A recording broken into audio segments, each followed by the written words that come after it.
Teachers TV. Today we will be discussing performance-based assessment and authentic-based assessment. To start, let me ask you this question. What is performance-based assessment? According to Macmillan, performance-based assessment is one in which teachers observe and make judgments about students' demonstration of a skill in creating a product or making presentation.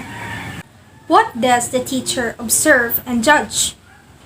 It is the demonstration. It is the skill and competency. Meaning, we are not only looking at the additional concept wherein which students are having a concept or the knowledge of this thing. Instead, they are looking towards the mastery of that knowledge in order to perform a certain skill or to demonstrate the competencies, thus creating a product or an output from that given skill. Emphasis is on the student's ability to perform tasks by providing their own authentic work with their knowledge and skills. Let me tell you something about this. Performance-based assessment is a bigger picture. Authentic assessment is part of performance assessment. So all authentic assessment are performance assessment, but not all performance assessment are authentic assessment. In addition, Furman states that performance-based assessment is an alternative form assessment that moves away from traditional paper and pencil tests to performance-based assessment.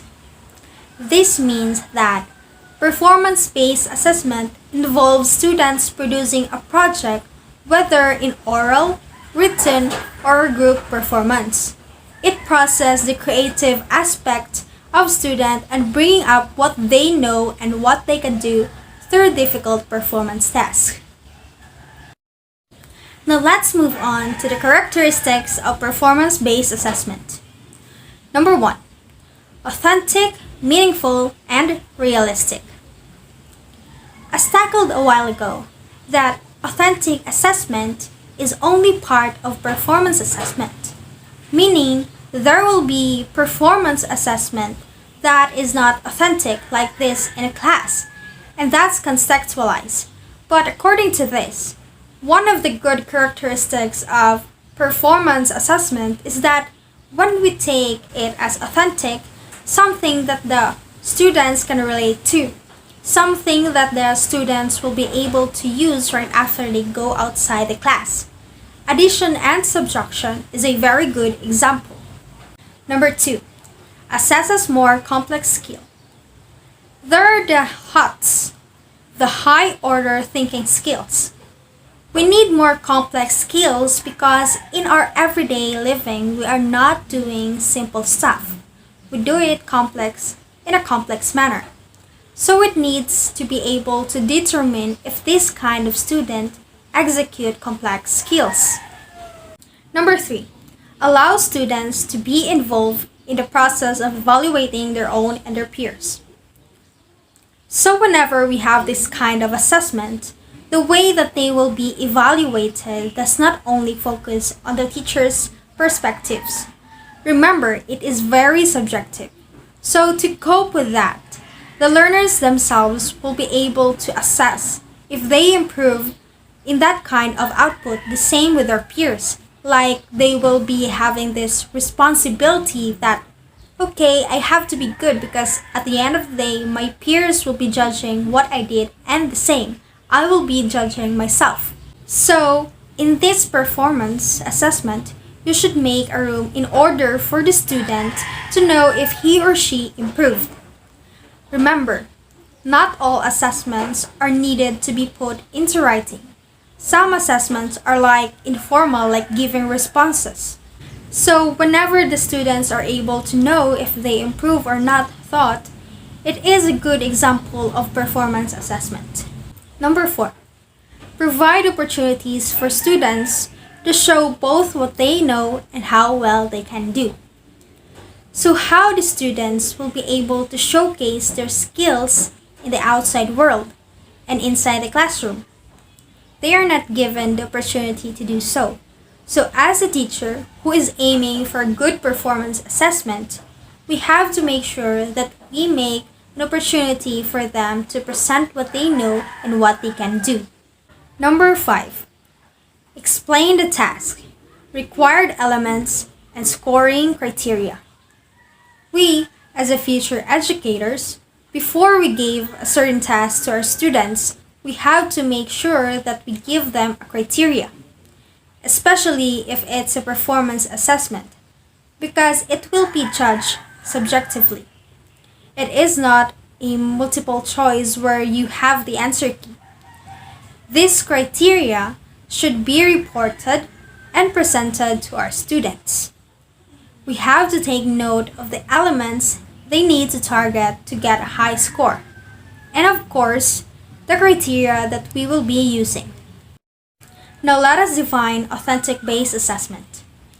Authentic assessment, according to ATEC 2012, refers to the procedures for evaluating learners' achievement or performance using activities and tasks that represent classroom goals, curriculum, and instruction, and in real-life situations. Meaning, it is a form of assessment in which students are asked to perform real-world tasks that demonstrate meaningful application of essential knowledge and skills. An example of authentic assessment is a journal.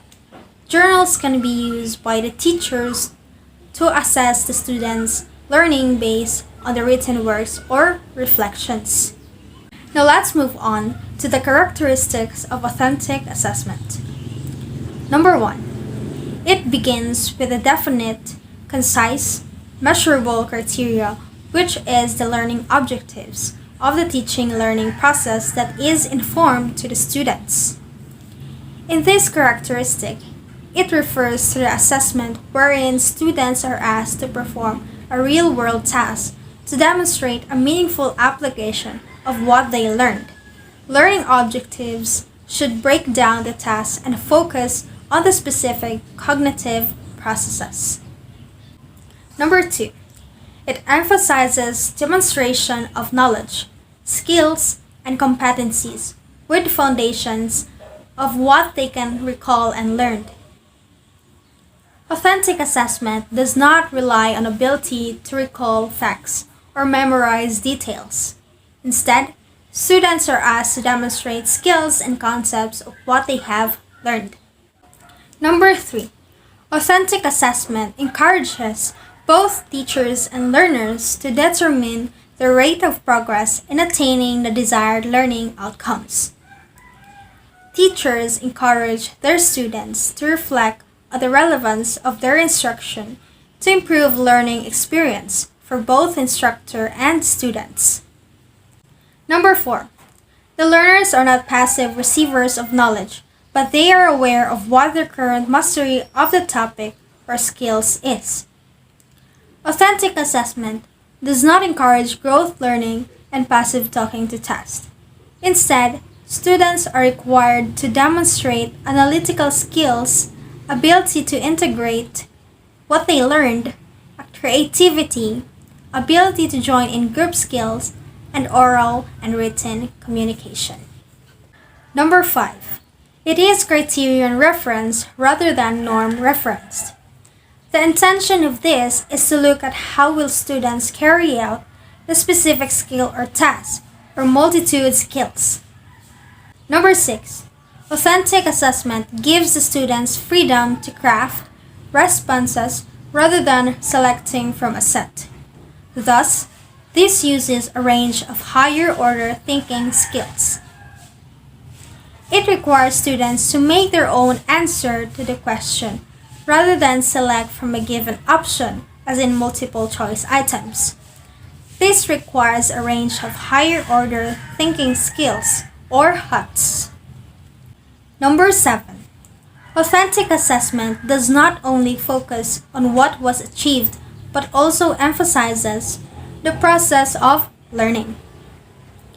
Participants in assessment activities that emphasize what they are capable of doing instead tasked to measure students' skills. Number 8. Teachers act as facilitators of learning rather than the source of knowledge by facilitating how a learner achieves the desired. Teachers only act as facilitator, motivator, or inspiration for students. Traditionally, a class is taught mainly through lectures. The teachers present information in an oral presentation while students listen, take notes, and occasionally ask questions. Performance assessments can be classified in different ways, whether the assessment measures a process or a product. Process-oriented performance-based assessment is concerned with the actual task performance rather than the output or product of the activity. While product-oriented assessment is a kind of assessment wherein the assessor views and scores the final product made and not on the actual performance of making that product. Learning outcomes that stress actual performance require that the procedures students use to complete a task and the effectiveness of the process used, example, speech making, laboratory skills, motor or physical skills be judged, and or the outcome of the procedures and the product resulting from the performance. Examples are 5 minutes speech, drawing, and musical performance be judged. Typically, correct procedure receives greater emphasis that the beginning of instructions and the quality of the product is stressed after the correct procedure has been sufficiently mastered. Secondly, whether the assessment uses simulated or real settings. Conducting performance assessments in real settings may be too costly, impractical, or even pose a danger in the classroom. Simulations can be useful if the conditions allow for the realistic use of the assessed skill.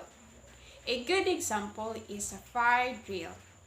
During fire drills, the fire alarm is activated in the absence of the real fire, and people are instructed to react as they would if the scenario were real. The purpose of these simulations is to teach people to appropriate steps to take in the event of a real fire without their lives actually being in danger. And whether the assessment depends on natural or structured stimuli. Sometimes, structured stimuli are necessary to elicit the type of behavior you want to measure. For example, asking a student to prepare and deliver a speech, conduct a lab experiment, or read aloud. In contrast, natural stimuli are used to capture typical behavior such as work habits and personality traits. Performance assessments can be scored analytically or holistically. In analytical scoring, such as checklists and rating scales, the separate parts of a process or product are judged, providing diagnostic information useful for improving performance. In holistic scoring, example are scoring rubrics. A global judgment is made of the overall process or product, not the individual parts of the components. Performance assessments are very time-consuming. Students' responses often cannot be scored later. The process must be observed, measured, and recorded as it happens. Scoring is susceptible to rater error, bias, expectations, and inconsistent standard.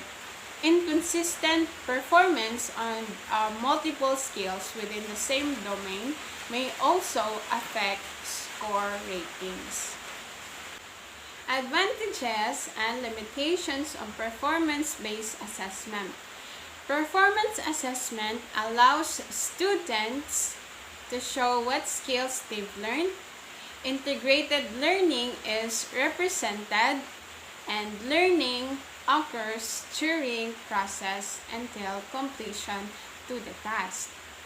While the limitations of the performance assessments are that it's not easy calculated, it's hard to judge student learning, and it is time consuming. Hello everyone, my name is Crisabel 8000 and my topic is all about scoring performance and requirements prior to creating a performance assessment. In scoring performance assessments, there are three basic categories of rubrics for performance assessment. So these are checklist, rating scales, and holistic scoring according to Kubizen and Burech 2003. So these rubrics are useful in scoring performance assessment. So each category has advantages and disadvantages and appropriate applications for classrooms. So number 1, checklist. It contains a list of behaviors or specific steps which can be marked as present or absent, complete or incomplete, yes or no, and etc.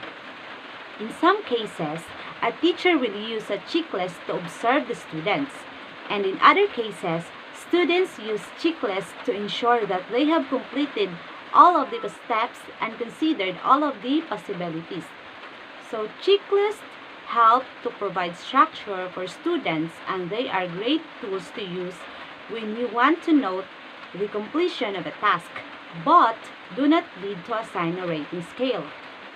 Checklists can be created in a word processor, spreadsheets, or by using online tools such as the checklist maker at project-based learning. The second is rubrics with rating scales. So it is very popular and effective for performance assessment. Rating scales are used when a simple yes or no or present or absent is not adequate for measuring the performance or a product.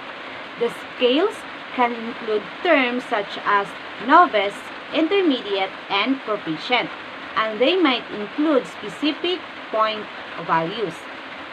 So here is the example of rubrics with rating scale. Next is holistic scoring.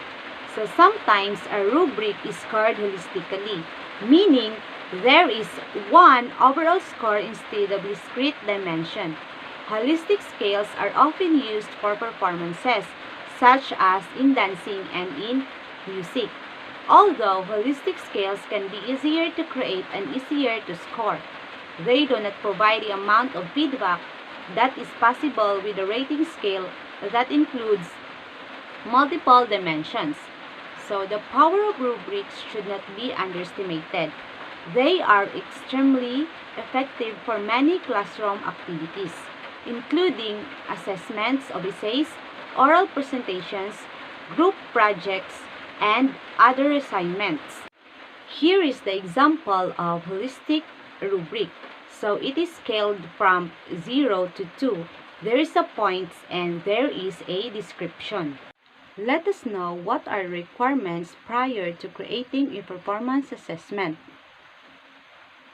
So it involves defining performance targets and tasks.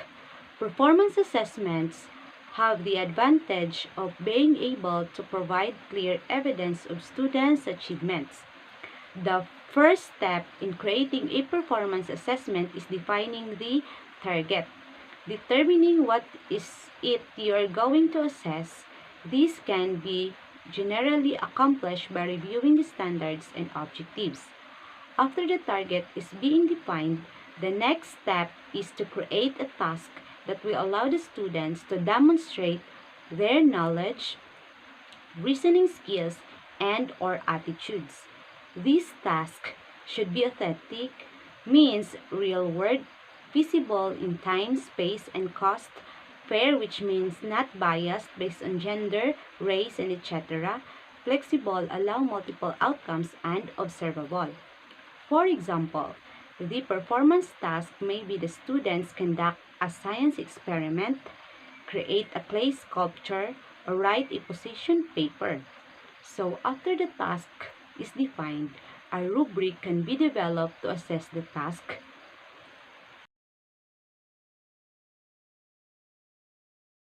Criteria are guidelines or rules for judging students' responses, products, or performances. In essence, they describe what is most important in student work in relation to identified learning goals. Criteria serve as the foundation for the development of a rubric, a tool for evaluating student work according to a performance scale. Let's now examine the four types of criterion-based scoring tools to evaluate students' performance: the criterion list, holistic rubric, and analytic rubric. We have here the criterion list. So criterion list is a basic and practical tool for evaluating students' performance. Consists of a listing key of a criteria. Sometimes it is referred to as a performance list. For example, there was a teacher in high school, an art teacher and department chair. She and her department colleagues identified the following four key criteria that they used in evaluating student art portfolios. So the first key is composition. Composition is effective use of elements of art and principles of design in organizing space. The second one is originality. Originality is the evidence of development of unique ideas. Next is the visual impact. Sensitivity in use of line, color, and form to effectively convey ideas and mood. Next is craftsmanship. So skills in use of media tools and techniques. So attention to the details and care for results. Those are the keys that some teachers use in evaluating the performance of the student. Well-developed criterion lists identify the key elements that define success on a performance task. They communicate to students how the products or performances will be judged and which elements are most important. Despite these benefits, criterion lists do not provide detailed description of performance level. The next one is holistic rubric. A holistic rubric provides an overall rating for a student's performance, typically yielding a single score. Holistic rubric, they encourage the students to think of all the parts of their writing as interconnected so that the students see organization as connected to clarity of ideas. So when we used for recurring assignments, they allow students to see a trend in the feedback of their writing. So in holistic rubric, they allow for quicker grading since you can highlight or circle specific words or phrases to draw students' attention to areas of possible improvement. So the next one is analytic rubric. An analytic rubric is one that explicitly breaks down an assignment into its constitutive skills and provides students with guidelines for what each performance levels look like for each skill. Analytic rubrics tend to work well for complex assignments. There are several benefits to choosing an analytic rubric. So the first one is they allow more specific feedback for students, which can be particularly useful in guiding revision. Next is they provide students with more specific guidelines that they can follow when writing their papers. And next is they provide students with a sense of your priorities for the assignments, and they allow for more regular grading.